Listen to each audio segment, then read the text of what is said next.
Carla Bonoff and personally at 1070 WIBC. $490 in Break the Bank. And our next Break the Bank call coming up tomorrow morning with Orly Knutson on the first day at 6 o'clock. Ken Owen News Time. Radio Indiana. WIBC, Indianapolis. 1 to 3 inches of snow coming our way. Good evening, this is WIBC News.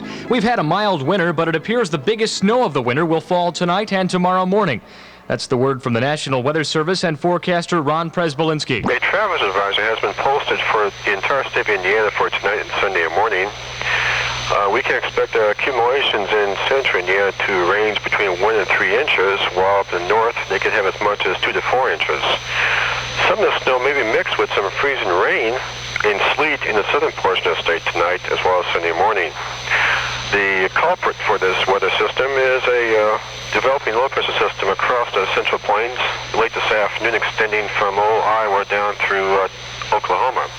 And this system will eventually move eastward, and this will give us our precipitation for tonight as well as for Sunday morning. Forecasters say the snow should not cause much in the way of driving problems. Some of them are driving, others are not, as the independent trucker strike continues. Senator Robert Dole says he is not submitting to pressure from striking truckers, but he now thinks Congress should re-examine whether the increases in fuel and highway use taxes will impose an economic hardship on independent truckers.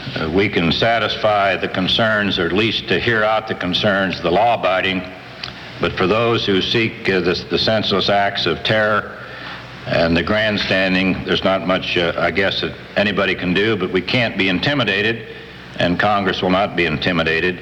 Dole denied that his request for a new study of the highway user fees represents a victory for striking truckers, but he conceded that the week of violence on the highways prompted him to call the unusual Saturday news conference. Mark Knoller, Washington. President Reagan said in his weekly radio address today that he'll urge Congress not to abandon his economic policies. In the Democratic reply, Senator Carl Levin of Michigan said Congress must immediately pass a jobs bill and give up the next installment of the Reagan tax cut. About a week ago, President Reagan hinted the corporate income tax should be abolished. He later retracted that statement. But Democratic Senator Ted Kennedy of Massachusetts is still steaming. Last week in Boston, Mr. Reagan sipped a beer in an Irish pub. And then he expressed his deep compassion about the terrible unfairness of making all those poor corporations pay their corporate income tax.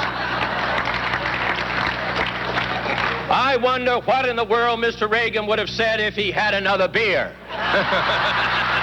Kennedy addressed a meeting of the Democratic National Committee in Washington earlier today. Vice President Bush arrived in Italy today as he continues his European trip to get support for NATO plans to base U.S.-built medium-range nuclear missiles in Western Europe. Tomorrow, Bush is scheduled to meet with Pope John Paul. A new development in El Salvador. 2 warrant officers and a master sergeant involved in a helicopter shooting incident this week are being recalled from El Salvador. The Pentagon said the 3 men will leave the Central American country on the next military flight. In the incident, Staff Sergeant J. Stanley of Towson, Maryland, was wounded in the leg. The Pentagon said it had determined after an investigation that the helicopter was trying to participate in military operations by the Salvadoran Army, which is fighting guerrillas in the country. The American military advisors in El Salvador are under orders not to participate in such operations. Barry Schweid, Washington. WIBC weather just ahead of Bob Simpson. A traveler's advisory in effect for tonight and Sunday morning.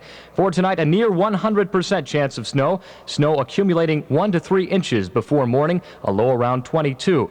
For tomorrow, snow changing to flurries during the morning, a high near 29. Looking ahead to Monday, mostly sunny and cold, a high in the low 20s. With cloudy skies, 28 degrees at the airport, 28 also here at WIBC, where you'll hear Paul Mendenhall in the original Saturday Night Oldies tonight at 7. WIBC.